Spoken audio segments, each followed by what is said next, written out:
For the week of December 14th, this is what's coming up on CT Examiner Weekly. Connecticut is considering a major shift promoting nuclear power expansion after decades of nationwide stagnation in the industry. I'm Francisco Uranga, and today we will look at what this could mean at the local level and the challenges ahead for nuclear power comeback. I'm reporter Amy Wu with an update on the immediate and growing concern over the lack of affordable housing in Groton and how it connects with the state's revised housing bill. How much is that doggy in the window? And why does that doggy look so sad? From the state capitol to Stamford and Danbury, proposals to ban the retail sale of commercially bred puppies, kittens, and rabbits are fueling debate over how to curb inhumane breeding practices at puppy and kitty mills. I'm reporter Eric Obernauer with that story. All that and more in this week's edition of CT Examiner Weekly. I'm your host, Brian Scott Smith, and I'm also joined around the table by Greg Stroud, Editor-in-Chief. Welcome to you all.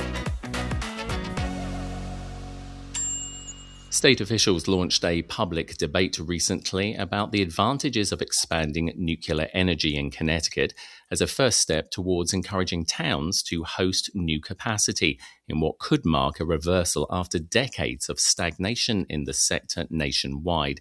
And recently, President Trump signaled his desire to build or reopen nuclear power stations in the nation too. Our reporter Francisco Uranga joins us now and has been following the story. Francisco, you went to a public debate, I believe, fairly recently. How did it go? Well, last week, actually, the Connecticut Department of Energy and Environmental Protection hosted a workshop for engaged community in debating the possibility of expanding or building new nuclear power in the state. And as you say, it would be a very big shift from what has been happening in the country for at least 1990. Greg's got a question. So Pachi, about how much of Connecticut's energy is currently nuclear? Well, it's 1/3, apparently, more or less. It's connected with the whole, New England grid, but it's 1/3 of the electricity that the state consumes. So what's driving this push for nuclear energy? Is this about climate change? Is this about the Trump administration? I mean, is this about affordability? Well, there is some bipartisan support for this. It's probably a very big consensus that it's good to at least try to push this agenda forward. It's a mix of all you said. Actually, the advocates of this say that it's a way to reduce the cost of the green transition or energy transition. Amy's got a question. Francisco, have they talked about how the cost related to that or what it could look like? Well, actually, yes. What they are proposing, the people who was talking in this workshop were mainly experts in the industry, and they were saying that it could be 1/3, more or less, of the cost reduction if you compare just only a transition relying on energy based on wind or solar. That's what they are saying, obviously, because they support this. I want to bring in Eric. Eric's got a question as well on this. Yeah, Pachi, I'm very curious. Over at least the last decade, if not more, government, pretty much at all levels, has been very actively promoting green energy, renewable energy through price supports, subsidies, special policy privileges. Do you think this possible turn toward nuclear signals a growing recognition that the green revolution, at least the way its proponents have heralded, it might not be have the promise that that has been presented to us? Well, for sure, some people will say that, and there will be a discussion on that. I'm not sure if the people who support or the main advocates of this green transition will agree with that. Greg. So just today, though, we just got news, I think, that there's a series of new energy projects that have been approved or that they've won their bids. And I think for Connecticut, it's all solar, at least in this round of projects. It is. It's a new collaboration, obviously, with our New England states. And literally, as you said, Greg, as we are recording this, it's literally just dropped from the Department of Energy.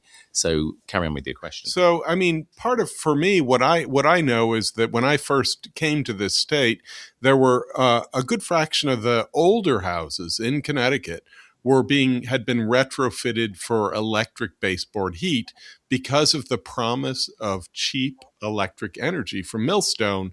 And most of those people now, and shortly thereafter, regretted that choice because the electric energy turned out to be pretty expensive. But is it just a case where now that nuclear energy might not be cheaper, but everything else might be that much more costly? Well, for sure, the pitch of this new nuclear area is the idea that it's in one side it's because it's more reliable. That's what advocates said. I mean, it's more continuous, so it is considered a base load energy that you could somehow complement the more fluctuant wind and solar energy.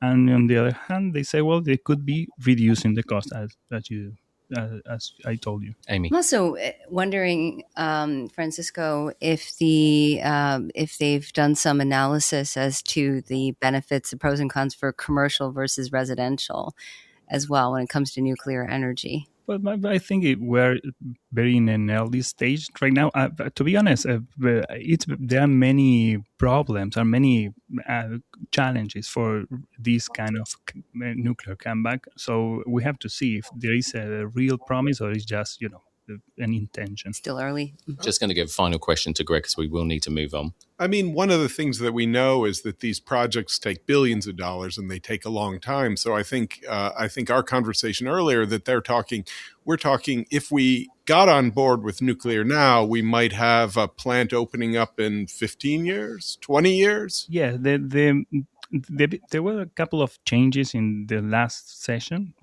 One of the legislative session. One is they created a path so communities can allow or they can express their intention to host new capacity, and that is mainly focused on smaller reactors. There, you can think is 1/3 or lower Millstone. So we're talking about things called SMRs, which are small modular reactors, which are still in their infancy, but it's a beginning of a conversation. But I think what's quite interesting is the fact that we do have Millstone, and it is the only active nuclear power station in the New England area, that there's been little opposition so far to this. So that is interesting to see. You will be staying on that one. I'm just going to make a quick final point on this. I think this is also about the federal government trying to get what they call consent-based siting as well, which is something that they've been pushing for a while, which is about having nuclear waste in various states because they don't have a central repository for it as well. Big conversation, but great reporting on that. And as I say, we'll be catching up on that story, Francisco, in the future. Now, during the November special session, we saw a new housing bill unveiled and agreed, but it's not everything that everyone wanted still. And what does it mean locally for towns and cities? Now, in the town of Groton, housing is taking centre stage as Groton nears completion of its updated plan of conservation and development, a long-range blueprint that guides development and land use over the next decade. And our reporter, Amy Wu, brings us the latest on this story. Amy. I think even before the revised housing bill, housing in Groton is already a hot button topic. So there's a shortage of housing in general, certainly affordable housing, certainly a number of factors, including the aging population, smaller families, people having less children, but also electric boat. A lot of this is always centered, the conversation seems to center around General Dynamics electric boat and the hiring and the projection of hiring of thousands of people over the next few years, especially as there's a greater demand from contracts from the U.S. Navy. Now, the majority of people are renting, but there's this, right now you can't find a place to rent or very few places to potentially buy under a certain price in Groton. Greg. So we sat down, Amy, with the head of the local COG in southeastern Connecticut. So, I mean, obviously this is a statewide issue, but we sat down, and what struck me was still, here's somebody on the ground, a planning expert dealing with this, having conferences, and she didn't quite know yet what the bill actually required, or, the language isn't even quite there. Is this a reflection of sort of the special session, you think, the last minute nature of a bill that's really been brewing for a long time, though? Right. It seems to be there's a consensus, when we sat down, Greg, with Amanda Kennedy, certainly from the Southeastern CCOG, basically saying that they're still looking through the entire bill and not sure. But and the same with the town of Groton. Actually, the planning director, and also you have the town manager there saying they still need to get through the entire bill. But what is certain, and it seems to be a consensus, is that housing, they've been already trying to chip away at this $1 billion question of how to create more housing for a town and a city that doesn't have enough housing. So it's one of those things, I think, where we have legislation, but ultimately housing, at least, to a great extent, is market driven. And so one of the questions is, can or will the state subsidize? I think that was one of the questions with Kennedy that came out in your interview, was whether the state is willing to subsidize more housing, or whether the market can sustain or build the amount of housing that Connecticut needs. And, it's one of those things that I remember on the ground where 830G, the housing bill, it was the law of the land from about 1990, and almost no one in Connecticut had ever heard of this bill for another 15 years.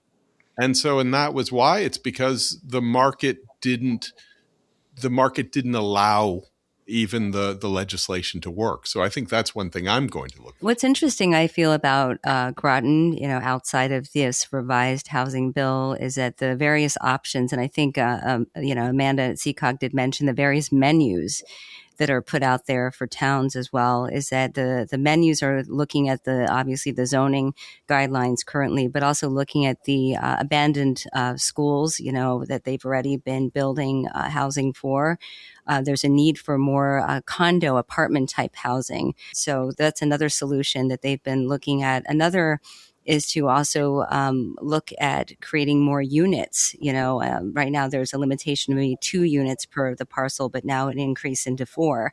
So what I found interesting about the conversation with Amanda Kennedy was also this creation of of various menus for towns to actually pick and choose from, or they have the option to go into the table regionally and sit with other towns to try to brainstorm solutions. So does that give them sort of like a sense of control? Because one of the big issues about the housing bill was that local control could potentially be taken away, and sort of sounds like, oh yeah, we're letting you still do things that you want to do at a local level. Or am I being a little bit too cynical with that?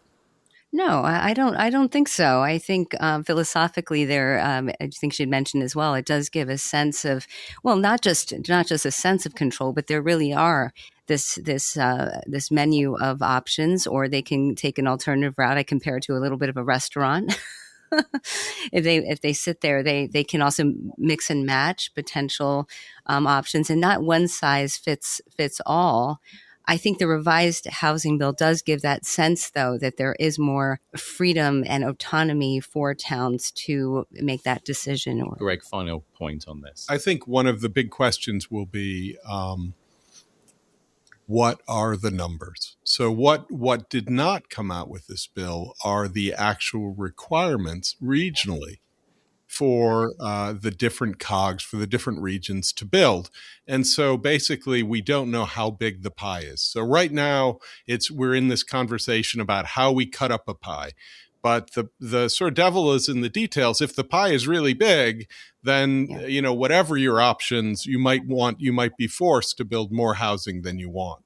And if the pie is rather small, then this might be a fairly easy conversation. And but what we know is, even when a town wants to build housing, it's tricky. And Groton certainly is. It's been a debate, even when zoning is approving it or everything, that it's hard to do. I like that, Greg, a lot about the pie. That certainly is the bottom line, is that we have to know how big the pie is. Otherwise, the conversation continues, but that is the bottom line. It's a story I feel that you will be reporting on a lot next year, Amy. So thank you in the meantime for that. Now, a veto by Stamford Mayor Caroline Simmons of what would have been the state's first municipal ban on the sale of dogs and cats sourced from large-scale commercial breeders ignited criticism from animal advocates and civic leaders who worked to secure passage of the ordinance. Our reporter Eric Obernauer joins us now to provide some context to this story. Eric. Yeah, well, the wise guy part of me wants to say anyone who thinks that ribbon cuttings never make news might want to think twice about that, because it was, of all things, a ribbon cutting for a new pet shop that opened in Danbury recently that started, or I should say restarted, a huge hue and cry about these breeding practices that animal advocates say are very cruel. And it led to, in Stamford, the city's Board of Representatives, which is like what others call the city council, had a bill that they had a measure they'd been working on since the start of the year to disallow sales by pet shops of commercially bred puppies, kittens, and rabbits. And they passed the bill at the very last meeting, but they didn't submit it to the mayor until like a week later. And so that gave her time to sit on it, and she vetoed it just after her inauguration. As far as I understand this, Caroline Simmons is sort of saying, I'm not voting against puppies. I mean, what politician would? But rather she's saying that the state does not allow us the authority as a city to regulate something like the sale of pets. And that seems to be the question. Am I right on that? Or do you have a take on that legal sense? Well, that's her position. And I mean, look, I think I asked none other than the governor himself about that, and pointed out that a lawyer for the State Department of Agriculture had been reported as telling Stamford officials that if you go ahead with this ordinance, we, meaning the state, will sue you. And this was stated by a lawyer in Stamford's Corporation Counsel office. So, part of me, Greg, wonders if this is just a classic case of a government turf battle where you have the Department of Agriculture, which has traditionally regulated this sort of thing, just really protecting what they see as their own turf. And I imagine there's probably some jobs involved too. Maybe that's the cynical part of me. I guess I understand. Normally, I think the sort of general rule is that a town can't have looser regulations than the state. But often towns do have stricter regulations. I mean, there are some limits, but there are all kinds of regulations that towns have to limit commerce or other things in towns. So as I understand it, that's what at least the advocates of the bill are saying. Well, and I think they're on to something, because, again, I'm very open-minded to the possibility that maybe there is something in state law that says towns cannot regulate this. Nobody has been able to point to any ordinance. No lawyers. I mean, this has been discussed publicly. So I guess we shall see. But this matter is not over. I mean, come the new year, there's going to be a new Board of Representatives in Stamford. They could override the mayor's veto. That will be interesting to see. So I've got a question about that, because obviously this is going to be one of their first major votes. She's got the wind in her sails, but are they going to possibly buck the trend against her and possibly override her veto, do you think? Yeah, I wish I had a crystal ball. That's the $64,000 question. But, everything you said, Ryan, is true. But it's also true that when it comes to their pets, I mean, people feel very strongly. So there's a real choice that has to be made here. One other thing, if I may point out, New York State last year had a new law go into effect banning throughout the state the sale of puppies, kittens, rabbits, and so forth. So that there was concern, and it does seem to be coming to pass, that we are seeing some of them move into Western Connecticut, just near the New York State border. And that's something else to watch here, and I think that's going to continue in the new year. Greg. So as far as just one bit of clarity, this bill, was it unanimous or almost unanimous when it passed 35-1? Do I remember? Yeah, there's one maverick member of the city's board who he always has to be the one exception. So I'm not sure. But yes, it was other than him, it was unanimous, 35 to 1. From a political perspective, you have to say maybe that's the comfort of Caroline Simmons, just how much power she has in Stamford, that she'd be willing to veto a bill passed 35 to 1 protecting kittens and puppies. That's a tough one. True. But remember, Greg, 26 of the 40 members of the Board of Representatives now, the incoming board, are newly elected members. So, we'll see how free they feel to vote their conscience or do what the mayor wants them to do. Should also make the point as well that this wasn't the only thing that she vetoed. I believe she vetoed 3 other things as well. So we don't want to make this out that she's just vetoing bills on puppies and kittens. She's got a broader range of topics that she's vetoing on there. Eric, great reporting. Ever so many thanks, obviously, for that, and something that no doubt we'll be revisiting again, as I say, in the new year. Now, you're listening to CT Examiner Weekly. Time now for a look at things to do in and around the state. Normally, we would be talking to Robin, but sadly, she isn't very well today. But she did hand over to me her documents. So we're still going to have a conversation because we're not going to waste her good work. So we're going to kick off with an event on December 22nd at the Griswold Inn in Essex. Sea shanties tonight. Are you into a bit of sea shanties there, Greg? It's the setting. I mean, Essex, during Christmas, the town is lit up. The shanties are actually pretty world class. The setting is one of the oldest sort of inn bars that's been operating in America. So, I'm kind of into it. Yeah, I understand it's it's a group called the Jovial Crew, who are very, very well known and a beloved Connecticut-based maritime folk music group. Amy's looking at me like, I don't know what that is. I don't. I'm a newcomer to Connecticut. I'm excited about this, though, because it's my first Christmas in Connecticut. I've actually been searching for things to do and headed to the Griswold Inn. So I don't know what the shanties are about. Well, it's all maritime based. And I believe, and Greg, help me out here because you're much more of the historian. The Griswold Inn, is it the oldest or one of the oldest inns in America? I'm a Russianist, so I can't tell you. It's one of the older ones. It's quite a beautiful dining room, and I have to say that I have been in the Griswold Inn while these shanties have been taking place, and it's an experience. It would be, if you haven't gone to one, I'd recommend it. Yeah, it says what you can expect: a spirited, communal atmosphere with singing, stomping, and merriment, and I'm no doubt quite a bit of drinking and probably, no doubt, even some singing along. So that's at the Griswold Inn, December 22nd, 8 to 11 p.m. Into a bit of dancing now. We're talking about the Mystic Pie Dance. I will explain more. That's going to be happening at the Groton Thrive Centre, which is, I believe, the new name for the senior centre in Groton. That's December 27th from 7 till 10. And what you will do is you're doing something called contra dancing. And I had no idea does anybody know what contra dancing is? Because I had to look it up. So apparently it's a lively American folk dance where couples form 2 long lines facing each other and perform a series of figures called out by the caller. So there's music and there's somebody calling out things for you to do. This is, I know that this is one of those things that enthusiasts love.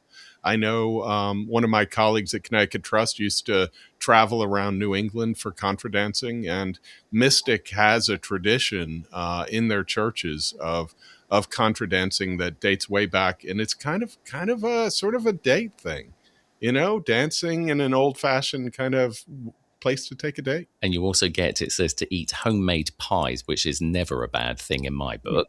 And apparently the Mystic Pie Dance and the Contra Dance has been running since 1979. So it says each dance will feature live music and a dance caller that teaches the basic moves, then calls dances all night long. So Trip the Light Fantastic there down at the Groton Thrive Centre. A little bit more sophisticated music if you're into your Baroque. That Trinity Church in Lakeville has fans of early harpsichord music. That's late Baroque, and the Edson Shield Baroque violin with Christine Gervert harpsichord as well. That's happening on December 28th. Anybody into a little bit of Baroque music? I'll tell you what, the music up in the Lakeville area, there's a lot of money that's moved up there. There's a lot of Greenwiches, frankly, decamped and moved up there. And the music is supposed to be top notch. I haven't seen it myself, but harpsichord, that's sort of Christmassy. It is Christmassy, and I think it's an acquired taste. I don't mind harpsichord music, but to me, it's a little bit like bagpipes. I can only take so much, and I'm just going to leave it there. So that's December 28th at 4 p.m. at Trinity Church in Lakeville in Connecticut. More music. Obviously, Robin was craving some music when she put these together, and she's got some good choices here. On December 21st, the Eric Mintel Quartet will be playing Charlie Brown Jazz. Now, that sounds fabulous. That sounds like a lot of fun. Do you like Charlie Brown, Amy? I love Charlie Brown. I grew up with all the Charlie Brown specials, so if it's connected with music, even better. So what's the venue? The venue is the Side Door in Old Lyme, which, of course, is a fabulous venue. And they will be having 2 sets. That's at 6 p.m. and 8 p.m. And it says that Eric Mintel has played the piano all his life. His career highlights include 2 performances by invitation at the White House, several concerts at the Kennedy Center, and a special concert at the United Nations. So sounds good. And like I said, Charlie Brown, you can't go wrong with that, can you? And, if you haven't been, the Side Door, a lot of jazz enthusiasts say the Side Door has the best jazz between New York and Boston. This is a venue. It's small. You can be 5 to 10 feet away from the musicians. You get a great drink. It's just all about jazz. And so I don't know the group, but I can tell you what, I guarantee the music will be top notch. Well, another one that's going to be at the Side Door as well, and this is a New Year's Eve event. Again, 2 sets, 8:30 and 10:45 on New Year's Eve, and that is Michelle Lord and Matthew Parrish, and that's a jazz quartet there, so something a little bit different again. You obviously are into your jazz, are you? I'm into jazz, my entire life. And I have to say that the best jazz that I've seen in the last several years was at the Side Door. So it was it was a scene and a great vibe, great drink. And, you just like that small club. So some of it's just about the venue. And the owner is a jazz enthusiast, a jazz player himself. So it's all about the music. It's a labor of love. Yeah, I have to agree with that. I've been to several jazz fests, and while it's wonderful being part of this larger, huge festival, I think it's so rare to just be up there. Like, I've been to a few like Monterey as well. Yeah, even in New York, it's hard to get a venue like this. Good stuff. Well, thank you ever so much for your input both on that. And our final one is January 1st, 2026. Something very different. It's not music. It's all about quilts. The Ecology of Quilts, the Natural History of American Textiles at the American Folk Art Museum in New York at Lincoln Square. Anybody into quilt making? Well, New Year's Day in the dead of winter, I think we all like a nice warm quilt. Indeed we do. In fact, my husband actually has started doing quilt making. So we might have to pop along to that one. But you will get to see approximately 30 examples spanning the 18th and 20th centuries. Yes, Amy?